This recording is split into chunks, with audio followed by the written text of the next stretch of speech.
ಇಲ್ಲಿ ಏನಾಗ್ಬಿಟ್ಟಿದೆ ಅಂತ ಹೇಳಿದ್ರೆ ಸುಪ್ರೀಂ ಕೋರ್ಟ್ ಕೆಲವೊಂದಿಷ್ಟು ನಿಯಮಾವಳಿಗಳನ್ನು ತರುತ್ತೆ, ಆದರೆ ಜನರು ಅದನ್ನು ಅರ್ಥ ಮಾಡ್ಕೊಳ್ಳೋದಿಲ್ಲ, ಅದನ್ನು ಅರಿತುಕೊಳ್ಳೋದಿಲ್ಲ. ಈಗ ಒಂದು ಸಿಂಪಲ್ ಆಗಿ ನಾನು ಹೇಳೋದಾದ್ರೆ ಸರ್, ನಿಯಮಾವಳಿಗಳನ್ನು ಉಲ್ಲಂಘಿಸದೆ ಯಾವುದೇ ವಾಹನಗಳನ್ನು ತಡಿಬಾರ್ದು ಅಂತ ಇದೆ. ಆದರೆ ಈ ಕೆಲವು ಕಡೆಗಳಲ್ಲಿ ಇನ್ನೂ ಕೂಡ ಆಗ್ತಾ ಇದೆ, ವಾಹನಗಳನ್ನು ರೋಡಲ್ಲಿ ಹೋಗುವಾಗಲೇ ಅಡ್ಡ ಹಾಕಿಬಿಟ್ಟು ಫೈನ್ ಹಾಕುವಂಥದ್ದು ಇಂಥದ್ದಲ್ಲ. ಸೊ ಅದ್ರ ಬಗ್ಗೆ ನೀವು ಹೇಳೋದಾದ್ರೆ ನೋಡಿ ಯಾವ್ಯಾವ ರೀತಿ ಇದೆ ಈಗ ನೋಡಿ. ಆ್ಯಕ್ಚುಲಿ ಒಂದು ಏನು ಆ್ಯಕ್ಟ್ ಹೇಳುತ್ತೆ, ಟ್ರಾನ್ಸ್ಪೋರ್ಟ್ ಆ್ಯಕ್ಟ್ ಹೇಳುತ್ತೆ, ಗಾಡಿ ಹೋಗ್ತಿರ್ಬೇಕಾದ್ರೆ ಗಾಡಿ ಕೀ ತೊಗೊಳಂಗಿಲ್ಲ, ಕೀ ತಗೊಳಂಗಿಲ್ಲ, ರೌಡಿಸಮ್ ಅನ್ನು ತೊಗೊಳಂಗಿಲ್ಲ. ಆಮೇಲೆ ಭಾಷಾ ಏನಿದೆ, ಅವನು ಮಾತುಕತೆ ಆಡೋದಿದೆಯಲ್ಲ, ಗಾಡಿ ನಿಲ್ಲಿಸೋ, ಸೈಡ್ಗೆ ಹಾಕೋ, ಇವೆಲ್ಲ ಮಾತಾಡೋಂಗಿಲ್ಲ. Wrong. He can be punished. He can be punished because of abusing. ಅದನ್ನು ಬೇಕಾದ್ರೆ ಕೋರ್ಟ್ ಕಟ್ಕಟ್ಟೆಗೆ ನಿಲ್ಲಿಸ್ಬೋದು ಬೇಕಾದ್ರೆ. ಸರ್ ಕಾನೂನು ಎಷ್ಟು ಚೆನ್ನಾಗಿದೆ ಅಂತ ಹೇಳಿದ್ರೆ, ಒಂದು ಕಾನೂನು, ಒಂದು ಇಂಡಿಯನ್ ಪೀನಲ್ ಕೋಡ್ ಆಗಲಿ, BNS ಆ್ಯಕ್ಟ್ ಆಗಲಿ ಸರಿ ಎಕ್ಸಿಕ್ಯೂಟ್ ಆಗಿಬಿಟ್ಟು ಒಂದು ಕಾನೂನಿನ ಫ್ರೇಮಿಗೆ ಬಂತು ಅಂತಂದರೆ anybody can be bring to the court. ಯಾರು ಬೇಕಾದ್ರೆ ಕರ್ಕೊಳ್ಬೋದು. ನಮ್ಮ ಕಣ್ಣು ಬೇಕಾದಷ್ಟು ನಿಮಗೂ ಗೊತ್ತಿದೆ, ನನಗೂ ಗೊತ್ತಿದೆ, ಬೇಕಾದರೆ ಕಣ್ಣು ಕಾಣ್ತಿದೆ. ಮರ್ಡರ್ಗಳು ಮಾಡಿ ಎಲ್ಲೇ ಮರೆಯೋಕ್ಕಾಗಿದ್ದಾರೆ, ಜೈಲಲ್ಲಿದ್ದಾರೆ. ಆಯ್ತಲ್ಲ. ಸೊ ಇಲ್ಲಿ ಏನಂತಂದರೆ ಯಾವುದೇ ಒಂದು ಇಂಡಿಯನ್ ಪೀನಲ್ ಕೋಡ್ಗಳು ಅವು ಎಕ್ಸಿಕ್ಯೂಟ್ ಆಗಬೇಕು, ಅಂದರೆ ಅದಕ್ಕೆ ಅದು ಕನೆಕ್ಟ್ ಆಗಬೇಕು. ಅದು ಕಾನೂನಿನ ಕಟ್ಟಕಟ್ಟೆ ತಂತು ಅಂತಂದರೆ ಅವನು ಫೇಸ್ ಮಾಡಬೇಕಾಗತ್ತೆ ಕಾನೂನು ಏನು ಅಂತ. ಈಗ ಬೇಕಾದಷ್ಟು ಆಯಿತು. ಅಲ್ಲಿ ನೋಡಿ, ಒಂದು ಅಮೃತಹಳ್ಳಿ ಪೊಲೀಸ್ ಸ್ಟೇಷನ್ ಒಳಗೆ ಒಂದು ಹೆಣ್ಮಗು ಮೇಲೆ ಒಂದು ಇದಾಯಿತು, ಏನು ಒಂದು ಮಕ್ಕಳು ಬಾಲಾಪರಾಧಿಗಳ ಮೇಲೆ ಅದಾಯ್ತು. ಅದು ಈಗ ಸುಮಾರು ಕೇಸ್ಗಳು ಕಾಣ್ತಾ ಇದೆ. ಇಂಥವ್ರಿಗೆ ಈಗ ಜನಸಾಮಾನ್ಯ ಮಾಡತಕ್ಕಂಥವನಿಗೆ ಕೋರ್ಟ್ ನಾರ್ಮಲಾಗಿ ಕೊಡುತ್ತದೆ. ಖಾಕಿ ಬಟ್ಟೆ ಹಾಕ್ಕೊಂಡು ತನ್ನ ವೃತ್ತಿ ಧರ್ಮಕ್ಕೆ ದ್ರೋಹ ಬಗೀತಾನಲ್ಲ, ಅವರು ಬಿಡಬಾರ್ದು. ನನ್ನ ಪ್ರಕಾರ ಬಿಡಬಾರ್ದು ಅವನಿಗೆ. ಗಾಡಿ ಸೈಡ್ಗೆ ಹಾಕು ಅಂದ್ರೂ ಕೂಡಲೇ ಜನಗಳು ಯಾಕೆ ಹೆದರ್ತಾರೆ ಅಂದರೆ ಕಾನೂನಿನ ಅರಿವು ಅವರಿಗಿಲ್ಲ. ಸೊ ಈ ಮನುಷ್ಯ ನನ್ನ ಹತ್ರ ಮಾತಾಡ್ತಾ ಇರೋದು ತಪ್ಪು, ನನ್ನ ಕೀ ತಗೊಳ್ಳೋ ಅಧಿಕಾರ ಅವನಿಗಿಲ್ಲ, ಹೀಗೆ ಮಾಡಬಾರ್ದು ಅಂತ ಅವನು ಧ್ವನಿ ಎತ್ತಿದ್ರೆ ಸಮಾಜ ಅಷ್ಟೊತ್ತಿಗೆ ಸರಿಯಾಗಿ ಅಲ್ಲಿ ಸಪೋರ್ಟ್ ಇರಲ್ವಲ್ಲ ಸರ್. ಈಗ ಏನಾಗುತ್ತೆ, ಒಂದು ಸಲ ಗಾಡಿ ಹಿಡಿಬೇಕಾದ್ರೆ ಒಬ್ಬ ಎಸ್ ಇರ್ತ. ಆ್ಯಕ್ಚುಲಿ ಇನ್ನೊಂದು ಹೇಳ್ತೀನಿ ಕೇಳಿ, ಕಾನ್ಸ್ಟೇಬಲ್ಗಳಿಗೆ ಪವರೇ ಅದನ್ನ ಸುಪ್ರೀಂ ಕೋರ್ಟ್ ಕಾನ್ಸ್ಟೇಬಲ್ಗಳು ಫೈನ್ ಹಾಕುವಂಗಿಲ್ಲ, ಕಾನ್ಸ್ಟೇಬಲ್ ಆಗಲಿ ಯಾರಿಗೂ ಇಲ್ಲ. ಓನ್ಲಿ ದಿ ರ್ಯಾಂಕ್ ಆಫೀಸರ್ ಮಾತ್ರ ಫೈನ್ ಹಾಕೋ ಪವರ್ ಇರೋದು. ಸೀಸಿಂಗ್ ಪವರ್ ಇಲ್ಲ. ಬರೀ ಏನಿದ್ರು ಕೂಡ ನೀವು ಅದಕ್ಕೆ ಎತ್ಕೊಳ್ಳಿ, ಗಾಡಿಗೆ ಒಂದು ನೋಟಿಸ್ ಇಶ್ಯೂ ಮಾಡಿ ಕಳಿಸಿ. ಅವ್ರು ಕೋರ್ಟ್ಗಾದ್ರೆ ಹೋಗಲಿ, ಸ್ಟೇಷನ್ಗಾರ ಬರಲಿ.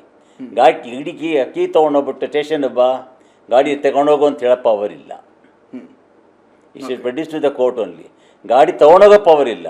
ನೀನು ಬೇಕಾದ್ರೆ ಬೈ ಚಾನ್ಸ್ ಅವನು ಅಫೆನ್ಸ್ ಮಾಡಿದ್ರು ಕೂಡ ಕೋರ್ಟಿಗೆ ಸಬ್ಮಿಟ್ ಮಾಡಿ, ಒನ್ ನೋಟಿಸ್ 2 ನೋಟಿಸು, ಆಮೇಲೆ ಮತ್ತೆ ಸೀಸ್ ಆಗತ್ತದು, ಅದು ಬೇರೆ ವಿಷಯ. ಬಟ್ ಆ ಗಾಡಿ ಸೀಸ್ ಮಾಡ್ಕೊಂಡು ಹೋಗ್ಬಿಟ್ಟು ಸ್ಟೇಷನ್ ಬಾ ಅಂತಿದೆಯಲ್ಲ, ಅದು ದೌರ್ಜನ್ಯ, ಅದು ದಬ್ಬಾಳಿಕೆ. ಅದು ಕಾನೂನಲ್ಲಿ ಇಲ್ಲವೇ ಇಲ್ಲ ಅದು.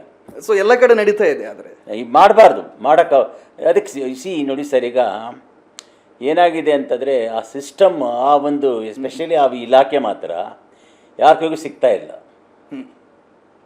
ಅದು ಎಷ್ಟು ಮಟ್ಟಿಗೆ ಇದೆ ಪವರ್ ನೋಡಿ. ಒಂದು police station equal to 1 territory zone ಕರಿತೀವಿ ನಾವು. ಒಂದು ಪೊಲೀಸ್ ಸ್ಟೇಷನ್ ಮೇಲೆ ACP ಮತ್ತು DCP ಅವರು ಕೂಡ ಪವರ್ ಇಲ್ಲ. They can't order him to arrest. Only SHO is only proceeding officer. ಅವನಿಗಿರೋ ಪವರು ACP DCPಗೆ ಇರೋದಿಲ್ಲ. ಅದಕ್ಕೆ ಆ ಪ್ಲೇ ಕಾರ್ಡ್ ಆಡೋದವರು, ನಾವು ಏನು ಮಾಡಿದ್ರು ನಡೆಯುತ್ತೆ ಅನ್ನತಕ್ಕಂಥ ಪ್ಲೇ ಕಾರ್ಡ್ ಆಡೋದು ಅದೇ ಉದ್ದೇಶಕ್ಕೇ. ಸೊ ಇಲ್ಲಿ ಏನಾಗತ್ತೆ ಅಂತಂದರೆ ನೋಡಿ ಸರ್, ನಮ್ಮನ್ನು 2 ಥರ ಹೇಳ್ತೀನಿ. ಒಂದು, ರಾಜ್ಯವನ್ನು ಆಡತಕ್ಕಂಥ ಪ್ರಭುತ್ವಗಳು ಯಾರಿದ್ದಾರೆ, ಅದು ಗೃಹ ಇಲಾಖೆ ಆಗ್ಬೋದು, ಬೇರೆ ಬೇರೆ ಇಲಾಖೆ ಹೇಳ್ಬೋದು, ಸರಿಯಾಗಿ ಹಿಡ್ತಾ ಇದ್ದಾಗ ಅವ್ರು ಕೆಳಗಡೆ ಇರತಕ್ಕಂಥ ಇಲಾಖೆಗಳು ಚೆನ್ನಾಗಿ ಕೆಲಸ ಮಾಡ್ತವೆ. ಅಲ್ಲೇ ಡೀಲ್ ಆಯಿತು ಅಂತಂದರೆ ಇನ್ನು ಮಿಕ್ಕಿದಲ್ಲೇ ಔಟ್ ಆಗುತ್ತೆ. ನಾವು ಸುಮ್ಮನೆ ಸಹಿಸ್ಕೊಂಡು ಹೋಗ್ತೀವಿ. ಸಹಿಸ್ಕೊಂಡು ಹೋಗೋದು ಭಾರತ ಬ್ಲಡ್ ಒಳಗಿದೆ, ಸಹಿಸ್ಕೊಂಡು ಹೋಗೋದು. ಈಗ ಹಿಂಗೆ ಏನಪ್ಪ, ಈಗ ಒಬ್ಬ ನೀವೇ ಗಲಾಟೆ ಮಾಡಿದೆ ಅಂದ್ಕೊಳ್ಳಿ, ಗಾಡಿ ನಿಲ್ಲಿಸ್ಬಿಟ್ಟು ನಿಮ್ಮೊಬ್ಬರೇ ಇರಲ್ಲ, 4 ಜನ ಪೊಲೀಸ್ ಬಂದು ಮಾತಾಡ್ತಾರೆ ನಿಮ್ಮ ಹತ್ರ, ಬಗ ನೀನು ನಿಂದೇನೆಯ. ಸೊ ನಿಮಗೆ ಏನು ಮಾಡ್ತಾರೆ, ಒತ್ತಡ ಮಾಡಿ ನಿಮ್ಮನ್ನು ಅಲ್ಲಿಂದ ತಳ್ತಾರೆ, ನಿಮಗೆ ಥ್ರೆಟ್ ಡೆವಲಪ್ ಮಾಡ್ತಾರೆ. ನಿಮಗೆ ಒಳಗೆ ಸ್ಟೇಷನ್ ಮಾಡಿ ನೋಡ್ಕೋತೀನಿ ಅಂತಾರೆ, ಸುಮ್ಮನೆ ನೋಟಿಸ್ ಇಶ್ಯೂ ಮಾಡ್ತಾರೆ. ಸಣ್ಣ ಎಕ್ಸಾಂಪಲ್ ಕೊಡ್ತೇನೆ ನಿಮಗೆ. ಪೊಲೀಸ್ ನೋಟಿಸ್ ಇಲ್ಲದೇನೆ ಪೊಲೀಸರು ನಿಮಗೆ ಕರ್ಸಂಗಿಲ್ಲ.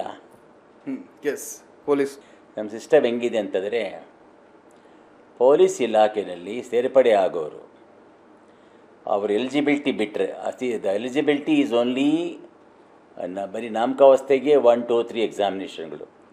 ಓಡೋದು ಅಥವಾ ಸ್ಪೋರ್ಟ್ಸು, ಕ್ರೀಡೆ, 1, 2, 3 examination, return examination. Basically he has not been change. ಅವನ ಒಳಗಡೆ ಇರತಕ್ಕಂಥ ಕರ್ತವ್ಯನಿರತ ಪೊಲೀಸ್ ಅಧಿಕಾರಿ ಹುಟ್ಟೇ ಇರಲ್ಲ ಅವನಲ್ಲಿ. Is having is own evil. ಅವನು ಬಿಹೇವ್ ಮಾಡೋದ ಕಾರಣ ಏನಂತಂದರೆ ಆತ ನಡೆದು ಬಂದ ದಾರಿ, ಅವನ ಬದುಕಿನ ಬುತ್ತಿ ಅದು. ನೀವೇನು ಎಕ್ಸ್ಪೆಕ್ಟ್ ಮಾಡ್ತೀರಿ? ಒಂದು ಕಡೆ ಏನು ಎಲ್ಲ ಥರದ್ದಲ್ಲಿ ನೋಡ್ಬಿಟ್ಟು ಮೇಲೆ ಆಮೇಲೆ ಇನ್ನೊಂದಿದೆ ಅಹಂಕಾರ. ಹಾಕಿ ಬಟ್ಟೆ ಹಾಕಿದ ತಕ್ಷಣ ಅಹಂಕಾರ ತಾಂಡವಾಡ್ತಾ ಇರುತ್ತೆ ಅವನಿಗೆ. ಅದು ಬ್ರಿಟಿಷರು ಬಳುವಳಿಯಾಗಿ ಕೊಟ್ಟಿತ್ತು. ಬಳುವಳಿ ಅದು ತಾಂಡವಾಡುತ್ತದೆ. ಅದೇನೋ ಗೊತ್ತಿಲ್ಲ, ಖಾಕಿ ಕದರ್ ಅಂತ ಕರಿತೀವಿ ನಾವು. ಅದು ಮೈಬಲ್ ಬಂದ ತಕ್ಷಣ ಚೇಂಜ್ ಆಗ್ಬಿಡ್ತಾರೆ. ಚೇಂಜ್ ಆಗಿಬಿಟ್ಟು ಮತ್ತು ತೆಗೆದು ನೋಡಿ ಆರಾಮಾಗಿ ಸೈಲೆಂಟ್ ಆಗಿಬಿಡ್ತಾರೆ. ಇವರೇನೇ ಅನ್ಬೇಕು, ನೀವು ದೇವರು ಅನ್ಬೇಕು, ಇವರು ಹಂಗಿರ್ತಾರೆ.